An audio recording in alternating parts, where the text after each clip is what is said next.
Cuando el cometa chocó contra el cinturón de asteroides, envió su metralla hacia nosotros. Durante 2 semanas y media la Tierra será su blanco.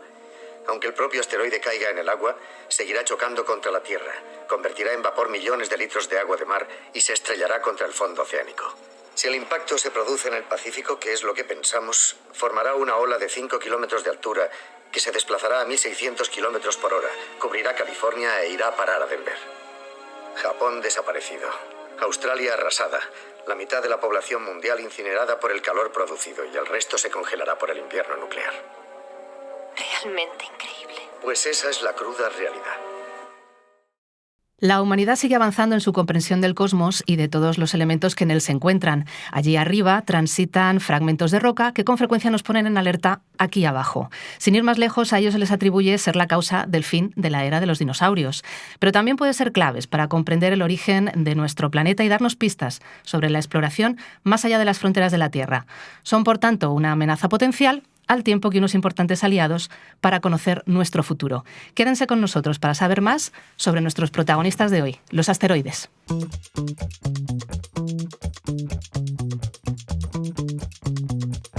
De Viva Voz, el podcast de la Universidad de Alcalá.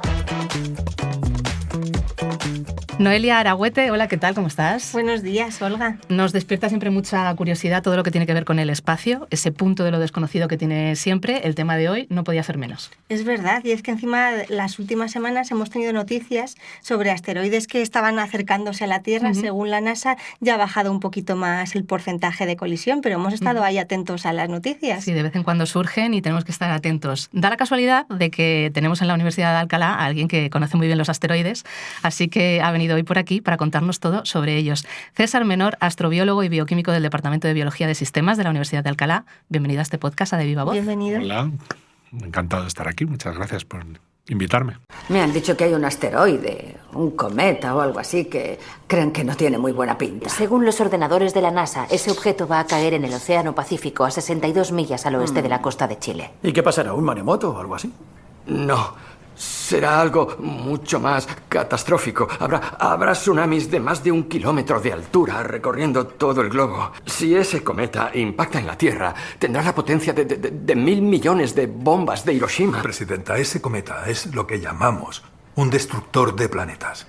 César, hay miles de asteroides de distinto tamaño dando vueltas por el espacio. De hecho, nos has traído algunos fragmentos. Ahora hablamos de ellos. Cuéntanos, ¿qué son los asteroides?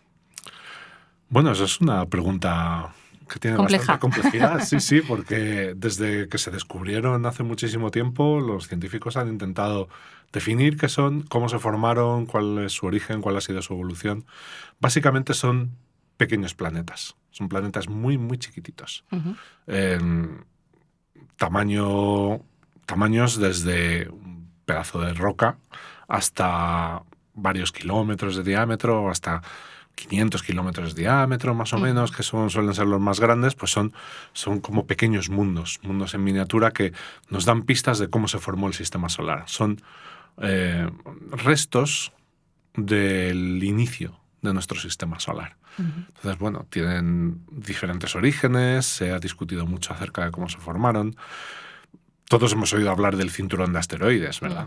Que está entre Marte y Júpiter, pero no es como se lo imagina la gente. La gente se imagina el cinturón de asteroides algo como la guerra de las galaxias, ¿no? Un montón de rocas flotando por el espacio, que las naves espaciales tienen que ir sorteando.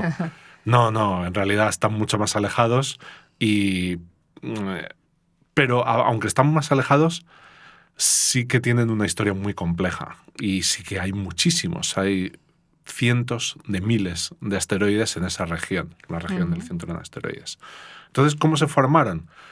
Pues hay varias teorías. Hay teorías que dicen que son restos del inicio del sistema solar. El material que formó la Tierra y otros planetas, los restos que se quedaron ahí acumulados por la gravedad de los planetas, principalmente la gravedad de Júpiter. Otros dicen que se formaron en diferentes sitios del sistema solar y que se acumularon allí, ¿no? Pero lo cierto es que cuando empezaron a acumularse en el cinturón de asteroides, empezaron a tener una evolución muy complicada. ¿Por qué? Porque empezaban a chocar entre ellos. Entonces, en muchos casos, al chocar, quedaban unidos, formando como pequeños planetoides, lo que se llaman planetesimales. En muchos casos se iban fragmentando, y de todos esos fragmentos del cinturón de asteroides se iban distribuyendo hacia el interior del sistema solar, es decir, hacia donde estamos nosotros. Básicamente, pues todos esos asteroides del cinturón de asteroides, pues en sus movimientos, en sus choques, en su dinámica, lanzan fragmentos hacia el interior. Entonces, esos fragmentos del interior que están rodeándonos a nosotros, rodeando a todos los planetas del interior del sistema solar, es lo que llamamos los asteroides o los objetos cercanos a la Tierra. ¿Y qué diferencia hay entre un asteroide y un meteorito? Mucha. O sea, son conceptos completamente diferentes. Muchas veces la gente los confunde, pero no tiene nada que ver. Un meteorito, dicho de modo sencillo, es un objeto que ha caído en la Tierra. Y que ¿Puede ser asteroide o no? Puede ser un fragmento de asteroide, puede ser un asteroide, o puede ser un fragmento de planeta. Por ejemplo, un fragmento de la Luna o un fragmento de Marte, ¿no? He traído aquí... Sí, cuéntanos, que nos has traído... He traído algunos meteoritos para que los veamos. Este, por ejemplo, es un fragmento de la Luna, que como resultado de un impacto de algún asteroide en la Luna, pues claro, salen disparados muchísimos fragmentos que luego caen en la Tierra. Entonces, al caer en la Tierra, pues atraviesan la atmósfera. Toda esta capa de aquí es la alteración que se produce cuando atraviesa la atmósfera. Y luego como erosionada. Sí, la fricción con la atmósfera produce lo que se llama una costra. Entonces esta costra de fricción altera la superficie del meteorito y luego impacta en el suelo. El impacto en el suelo pues también lo suele fragmentar. Dependiendo del tamaño del objeto que impacta, pues el impacto puede ser de mayor o menor energía, puede formar un cráter o no. Entonces, pues un meteorito puede tener muchísimos tamaños, desde pequeños granos a pequeñas roquitas hasta a objetos muy grandes, ¿no? Claro. Entonces, puede venir de un impacto anterior en la Luna o un impacto en Marte. Hay meteoritos que son fragmentos de roca que vienen de Marte. Y luego hay fragmentos que son de asteroides. Sí, este ya es más grandecito. Sí, este fragmento es un poquito más grande. Aquí vemos esta parte ennegrecida. Esto es la costra de fusión, ¿no? El resultado de atravesar la atmósfera. Y entonces impacta en el suelo. Claro, esta costra y todo este proceso de impacto y la estancia en la Tierra los altera. ¿Y este más chiquitito? Este más chiquitito es un tipo de meteorito muy especial. Veis que tiene un color mucho más negro, ¿verdad? Sí. Esto es lo que llamamos una condrita carbonácea. Estos nos gustan muchísimo porque son ricos en carbono y en compuestos orgánicos. Estos son de los más interesantes. Entonces, estos meteoritos carbonáceos también proceden del cinturón de asteroides. Entonces, en el cinturón de asteroides hay una serie de asteroides más o menos grandes que son de esta naturaleza y que posiblemente se formaron al inicio del sistema solar. Y con restos que había de la nube que existía antes de que se formara el sistema solar. Como estamos viendo, hay bastantes asteroides que pueden estar alrededor de la Tierra o de otros planetas. El último que ha estado más cerca de la Tierra, según la NASA, era el 2024 YR4. ¿Podrías hablarnos un poquito de este asteroide? Sí, no es que estuviera más cerca de la Tierra. Todos esos objetos, los objetos cercanos a la Tierra, están en constante monitorización. Hay varios proyectos de observación que son proyectos de lo que llaman defensa planetaria, ¿no? De hecho, el control de los asteroides y su posible desvío en caso de que pudieran impactar con la Tierra es una de las pocas catástrofes naturales que los humanos pueden evitar. Sí. Porque podemos mandar una nave y provocar un cambio en su órbita, de modo que reduzcamos la probabilidad de un impacto en caso necesario, ¿no? Entonces, será el argumento de la película Armagedón, de la que hemos escuchado antes un fragmento. Sí, pues eso resulta de el control que tenemos de todas las órbitas de estos objetos, ¿no? Entonces, Estos objetos cercanos a la Tierra van describiendo órbitas elípticas, órbitas más o menos circulares, pero a veces cruzan la órbita de la Tierra o se acercan muchísimo a la Tierra y pueden quedar atrapados por su campo gravitatorio y terminar cayendo en ella. Es muy poco probable que eso ocurra. Entonces, un impacto significativo de un asteroide ocurre cada miles de años, o sea, no es algo frecuente. Pequeños objetos como estos caen constantemente, pero un objeto que pueda provocar un impacto significativo, la probabilidad es muy, muy, muy baja, ¿no? Pero se están monitorizando y hay miles, y constantemente en los observatorios están controlando sus trayectorias para asegurarse de que no van a chocar contra nosotros o que por lo menos vamos a predecir cuándo van a chocar. Y fue el caso de este asteroide. En el caso de este asteroide se predijo que podía caer en el 2026 con una probabilidad de impacto un poquito más alta. En realidad la probabilidad era muy baja. O sea, en el máximo había, si lo miramos al revés, es un 97% de probabilidades de que no caiga. Entonces son bastantes, ¿no? Pero la probabilidad era mucho más significativa que en otros casos. Entonces se estaba controlando. Claro. Pero ¿qué es lo que pasa? Que constantemente se va corrigiendo. Porque, claro, hay unos márgenes de error. Sí. Entonces, en la observación de la órbita, porque las órbitas de los asteroides a veces son un poco caóticas, los asteroides son irregulares, están moviéndose, están girándose, entonces siempre se están recalculando sus órbitas y ya la probabilidad ha bajado. Pero bueno, ¿qué habría pasado aunque hubiera impactado? No habría pasado mucho. Era un asteroide de unos 40-50 metros de diámetro. Entonces, un impacto de esta naturaleza no es un impacto devastador, no es un impacto que vaya a provocar una extinción, es un impacto que, donde hubiera caído pues, a nivel local, podría haber provocado daño, sería similar a una explosión nuclear. Vaya. Entonces dices, bueno, no, claro. Un poco sí, es peligrosa.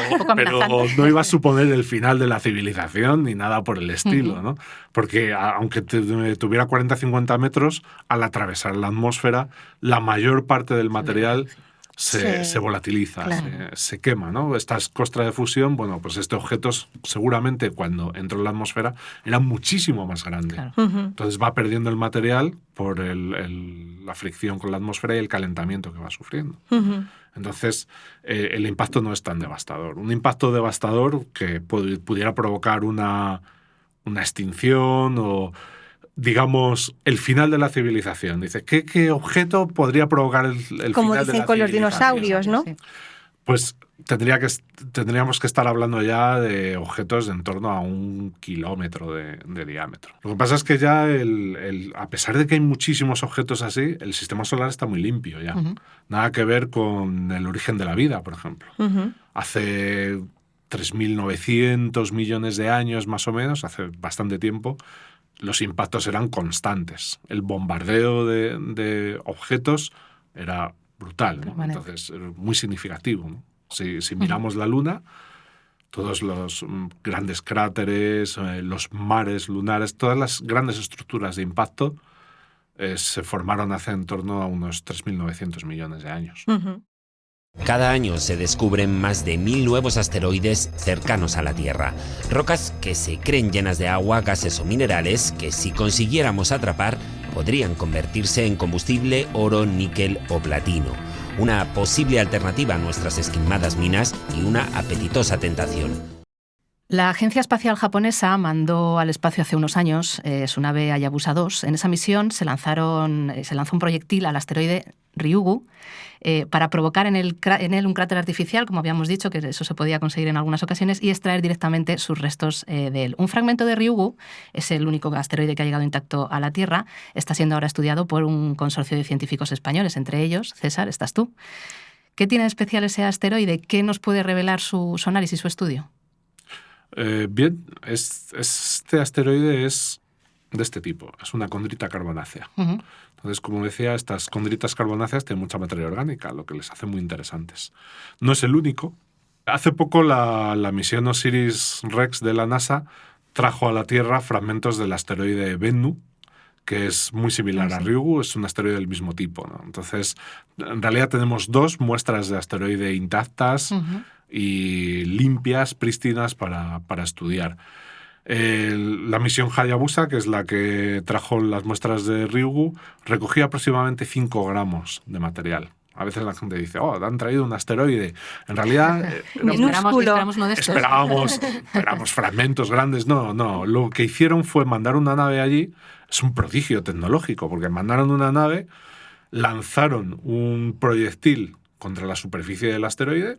Entonces el material que levantó el impacto lo recogió la sonda y lo devolvió a la Tierra. Ajá. Entonces, a mí me parece una cosa... Está recogido in situ. Recogido in situ, claro, ¿no? O sea, imaginad mandar una nave espacial a un asteroide, recoger una muestra y devolverlo a la Tierra. Sin costra ni nada, claro. Claro, sin intacto, sin haber pasado por nada. Tal como es el material en condiciones naturales en el espacio. Sin ninguna alteración en la Tierra, por impacto, por manipulación. Es el material limpio. Es una muestra de cómo se inició el sistema solar y cómo ha evolucionado el sistema solar. Es una cosa increíble. Y la misión Osiris que trajo Bennu lo hizo todavía mejor. Ellos trajeron 120 gramos de material, que es una cantidad muy, muy grande, ¿no? Entonces, tecnológicamente son hechos históricos. O sea, desde las misiones Apolo a la Luna no se ha traído material desde el espacio, y además traer material de un asteroide es muchísimo más complicado que llevarlo a hacerlo en la Luna, ¿no? Entonces, eso fue algo histórico y una oportunidad única, porque por primera vez disponíamos de ese tipo de material limpio, intacto, para poder estudiar directamente. Y ahora lo tenemos en la Universidad de Alcalá. Ahora tenemos un fragmentito en la Universidad de Alcalá, sí, que estamos trabajando con él. Entonces, con mucho cuidado, porque es un material extremadamente valioso, claro, es una muestra única, ¿no? Claro. Entonces, estos objetos son del mismo tipo que los meteoritos carbonáceos. La diferencia es que un meteorito carbonáceo ha atravesado la atmósfera, se ha transformado, se ha fragmentado en el impacto, se ha alterado, la gente lo ha tocado, claro. La Tierra lo contamina todo, pues la Tierra está llena de vida, entonces eso nos molesta bastante. Ahora, si queremos estudiar el origen de la vida y la evolución del sistema solar, un planeta como el nuestro, que es muy activo geológicamente y que está lleno de vida, es muy molesto. Lo contamina. Claro. Porque lo contamina todo. Claro. Si nosotros lo contaminamos todo. Entonces, hemos tenido que ir a un asteroide a poder recoger una muestra, ¿no? Estos asteroides, tanto Ryugu como Bennu, son muy similares porque se piensa que vienen del mismo cuerpo original, lo que se llama el cuerpo parental, que es un asteroide que se llama Polana, que está en el cinturón de asteroides. Y es un gran asteroide de tipo carbonáceo, igual que se formó a los inicios del sistema solar. Y pues al fragmentarse debido a impactos, pues algunos de sus fragmentos han llegado a la zona del interior del sistema solar y han formado pues Ryugu, Bennu, que no son demasiado grandes, son asteroides bastante pequeños. También forman parte del conjunto de asteroides que se monitorizan por el peligro potencial de impacto. Claro. Entonces, por eso los conocíamos, ¿no? Porque están en constante monitorización. Entonces, todos esos miles de objetos que dan vueltas alrededor de la Tierra, en el sistema solar y que podrían impactar en algún momento, pues son de diferentes tipos, están todos clasificados, ¿no? Rocosos, carbonáceos. Entonces, lo que nos interesaban son los carbonáceos, claro. Como acabamos de escuchar, cada año se descubren millones de asteroides. Algunos de ellos tienen minerales como oro, níquel. ¿Tenemos ahí quizás un futuro de la minería que sea más sostenible que la que estamos explotando actualmente en la Tierra? Bueno, hay proyectos de minería espacial, perfecto. Un asteroide rico en metales que pase relativamente cerca de la Tierra potencialmente podría ser utilizado, ¿no? Podría mandarse una nave, quizá desviarlo, ponerlo en órbita de la Tierra para utilizar sus materiales. Eso es un proyecto, todavía es un poco ciencia ficción, pero es un proyecto a largo plazo y es un proyecto que se están tomando en serio. O sea, que quizá algún día se haga, porque realmente los asteroides son muy ricos en metales valiosos, ¿no? Este, por ejemplo, tiene mucho hierro y níquel, y junto con el hierro y níquel hay otros metales, metales de interés, tiene tierras raras, con lo cual pues son una fuente potencial de interés. Pero es un proyecto, ya digo, que es a bastante largo plazo. Y solamente serían las grandes potencias, ¿no?, que tienen misiones espaciales las que podrían acceder a ese tipo de minerales. Yo creo que a largo plazo es una de las cosas que tienen en mente pues, grandes potencias con programas espaciales. Es decir, igual un día podemos rentabilizar los recursos que tienen asteroides o que tiene la Luna. Lo veremos en el futuro. Los átomos que conforman el cuerpo humano tienen más de 13.700 millones de años. Como toda la materia que nos rodea, nuestro cuerpo se construye con los mismos átomos que se formaron durante el Big Bang. Pues sí que salieron buenos los átomos, eso sí. ¿Cuánto aprendimos, Noelia, de este vídeo de la Semana de Medicina, verdad? En aquel momento aprendimos muchas cosas. Los asteroides son restos de la formación del sistema solar, eso es lo que hemos comentado ya, pero a diferencia de los planetas, no han sufrido esas alteraciones de las que hemos estado hablando. Estudiarlos, César, es casi como analizar una cápsula del tiempo. ¿Pueden proporcionarnos claves fundamentales para entender el origen de la vida aquí en nuestro planeta? Pues eso es lo que esperamos, eso es lo que necesitamos, ¿no? No solo del origen de la vida, sino del origen del propio sistema solar. Los asteroides, por su naturaleza, bueno, algunos han sufrido bastantes alteraciones. Es decir, los procesos geológicos no solo se dan en la Tierra o en los grandes planetas, sino que en los asteroides también tienen lugar, ¿no? Entonces tienen lugar procesos muy interesantes, a veces similares a los que vemos en la Tierra. Pero en muchísimos casos está muy preservado el material tal como era en el origen. ¿No? Ese material, lo que llamamos material condrítico, material que formó los planetas como el nuestro, ¿no? Entonces, en nuestro planeta no quedan apenas restos de los inicios del sistema solar, ¿no? ¿Tenemos que buscar los orígenes de la Tierra fuera de la Tierra? Tenemos que buscarlos fuera de la Tierra, ¿no? Y además de buscar fuera de la Tierra los orígenes del sistema solar, buscamos fuera de la Tierra también los orígenes de la propia vida. ¿Vida de otros planetas también? Bueno, no lo sabemos todavía. De momento no tenemos ninguna evidencia de vida fuera de la Tierra. En el sistema solar, por supuesto, no la hay ni siquiera en Marte, que era el mejor candidato, pero tampoco la hay en los planetas extrasolares. Es decir, ya se han observado miles de planetas fuera de la Tierra y más o menos las propiedades que se estiman no apuntan a que haya vida en la proximidad de nuestro planeta, ¿no? Pero bueno, quién sabe. Igual en el futuro pues terminamos encontrando alguna evidencia. De momento no la hay. Pero claro, la gran pregunta es cómo se originó en la Tierra la vida. Es muy difícil de responder esa pregunta. De hecho, es una de las grandes fronteras de la ciencia actualmente. Y es una frontera muy compleja. Es una frontera que requiere romper todas las disciplinas de conocimiento tradicionales, porque para entender cómo se originó la vida no solo necesitamos conocer sobre bioquímica o biología molecular, necesitamos conocer la evolución del sistema solar, la evolución geológica del propio planeta. Necesitamos un montón de contribuciones, entonces eso es muy, muy complejo, ¿no? Todavía no sabemos cómo se originó la vida. Pero claro, podemos buscar fuera alguna pista.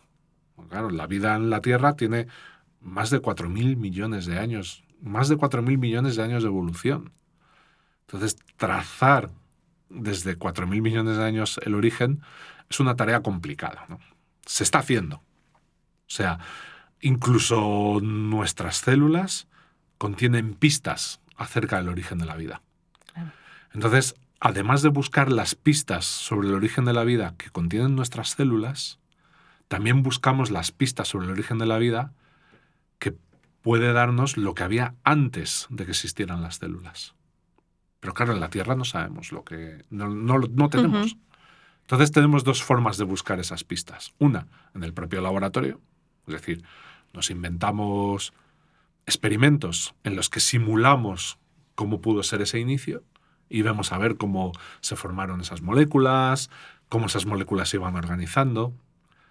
Pero otra pista es ir fuera de la Tierra y ver qué hay. Me gusta decir que no nos han dado grandes sorpresas.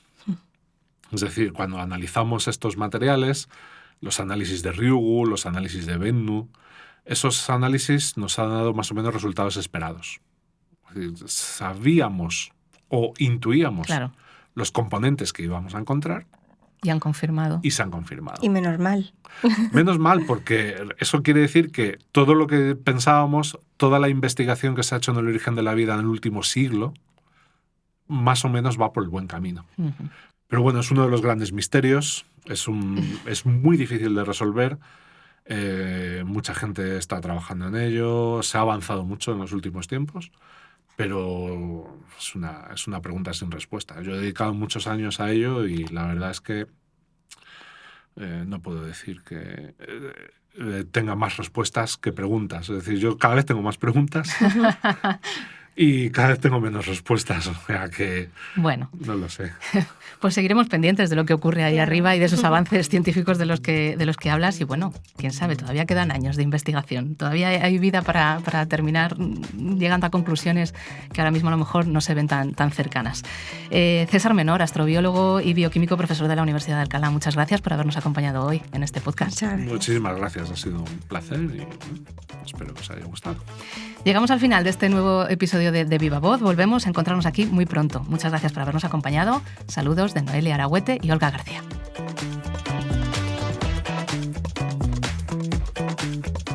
Descubre de Viva Voz, el podcast de la Universidad de Alcalá en iVoox, Apple Podcasts y Spotify.